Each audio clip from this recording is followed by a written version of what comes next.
Good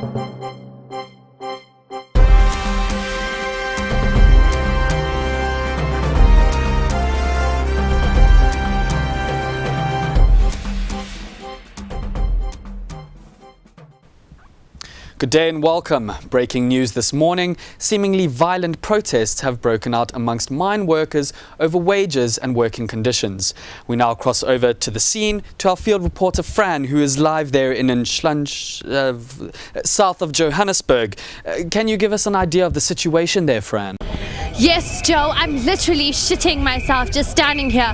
Reckless youths have taken to the streets to protest for greater wages, while bosses sit with their hands tied and profits begin to plummet. Chaos has ensued for the past half an hour as and protesters continue to disturb the neighborhood. As you can see, Joe, we have a protester who's insisting he speaks. Yes, I insist. I promise you that we have maintained civility throughout this demonstration, and we wish to point out that we're merely asking our government to hear our 5-year restructuring plan. We believe that collectively we're... As you can see, incoherent, violent, and a threat to business stability. Over to you, Joe. That is Fran Tech reporting live on the scene. Thank you, Fran. On the line, we have the Opposition Minister of Labour, Mona Littlemore, who is speaking to us from Sandton this morning. Good morning, Mona. What are the implications of this and other continuous protests for business and the economy at large? Thank you, Joe. Simply, mining corporations cannot afford these ongoing acts of intimidation and non-cooperation from workers. The workers are creating a dire situation for the industry that may be irreversible.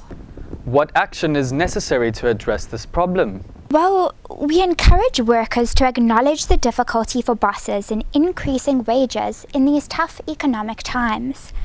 We do not believe downing tools in this economic climate would bring about any positive change at all.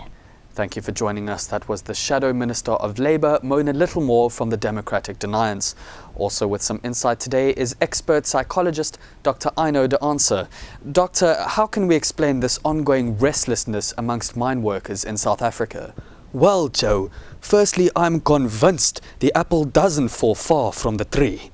This phenomenon of mob mentality can very simply be attributed to lazy parenting and bad communication skills. These youths have clearly not reached a rational level of emotional maturity. This is possibly also reflected in the growing culture of entitlement amongst workers. That was Dr. Ino de Answer coming to us live from the Republic of the Western Cape. Thank you for joining us. This is me, Joe King. Real people, real stories. More coming up after the break.